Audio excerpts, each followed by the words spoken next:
நான் அண்ணாமலைக்கும் தினகரனுக்கு நான் கேட்கறது, அந்த அம்மா இறந்த உடனே ரைட்டா எம்எல்ஏக்கள்லாம் கூடி சசிகலாவை முதலமைச்சராகன்னு சொன்னாங்க. முதலமைச்சராக்காம பெங்களூர் சிறைக்கு அனுப்புனது பிஜேபி, மோடி. தினகரனை ரெட்டலை வழக்கில் 600 கோடி கொடுத்தாருன்னு சொல்லி டெல்லி திகார் ஜெயிலுக்கு அனுப்புனது மோடி, பிஜேபி. அப்பெல்லாம் வாய்கிலேயே பேசின தினகரன் பிஜேபி ஒருபோதும் ஜெயிக்காது, 30 வருஷத்துக்கு தமிழ்நாட்டில் ஜெயிக்க முடியாது, மோடி 3வது தடவை பிரதமராக வர முடியாதுன்னு சொன்ன தினகரன் இன்னைக்கு எந்த மூஞ்சியை வச்சுக்கிட்டு அதே பிஜேபியோட சேர்ந்து கூட்டணி வச்சு வந்தாரு. யாரு நாடகம் ஆடுறீங்க? நீங்க நாடகம் ஆடுறோமா, நாங்க நாடகம் ஆடுறோமா? நாங்க திமுக இந்தியா கூட்டணி அமைச்சு வலுவா பிஜேபி எதுக்குறோம்.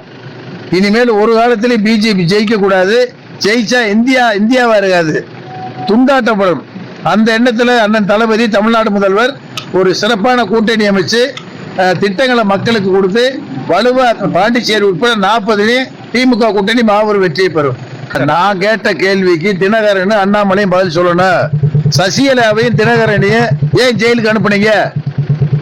இனிமேல் பட்டு ஒரு பெரிய ஆளா வாராரு வரல, அது 2வது.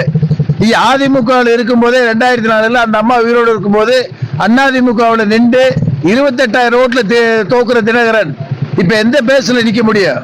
நின்று எப்படி ஜெயிக்க முடியும்? போட்டியே திமுகவுக்கு அதிமுகவுக்கு தான்.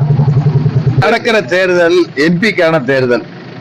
இது பிரதமருக்கெல்லாம் ஓட்டு போட முடியாது மக்கள், நாங்க தான் ஓட்டு போடணும். எம்பிக்கள் தான் மெஜாரிட்டி எம்பி எந்த அணியில இருக்கோ அவங்க தான் பிரதமரை தேர்வு பண்ணணும். இந்தியா கூட்டணியில நாங்க 400 இடங்களுக்கு மேல ஜெயிப்போம். நாங்க ஒண்ணு கூடி நல்ல பிரதமரை நாட்டுக்கு கொடுப்போம், மாநில உரிமைகளை பாதுகாப்போம். ரைட்டா? அண்ணாமலைக்கு சொல்றேன், 10 வருஷமா மத்தியில் ஆட்சியில் இருந்தீங்கல்ல அண்ணாமலை. மோடி இருந்தார்ல, முல்லை பெரியாறுல பேபி டேமை கட்ட விட மாட்டோம்ன்ற, கர்நாடகாவில் மேகதாது அணையை கட்டுறதுக்கு உதவி பண்ற, எல்லா இடத்திலும் கொடுக்குற. இப்ப கடைசியில் கச்சத்துது ஆட்சி 10 வருஷம் இருக்கும்போது இதெல்லாம் தமிழ்நாட்டுக்கு செய்யணும்ன்ற என்ன வரலையா பிஜேபிக்கு? இப்ப தோக்குற தருவாயில் நின்றுக்கிட்டு நான் அதை செய்யறேன் இதை செய்யறேன்னு சொன்னா மக்கள் எப்படி நம்புவாங்க? இவ்வளவு கீழே இறங்கி பேசுறது காரணமே இந்த தடவை பிஜேபி ஜெயிக்க முடியாதுன்றது மோடிக்கு தெரியும். அதனாலதான் எவ்வளவோ வெளியே தமிழ்நாட்டுக்கு பிரச்சாரம் பண்ணி பாக்குறாங்க. அந்த பிரச்சாரம் எடுபடாது. தளபதி தலைமையில் இருக்கிற இந்தியா கூட்டணி மாபெரும் வெற்றி பெறும்.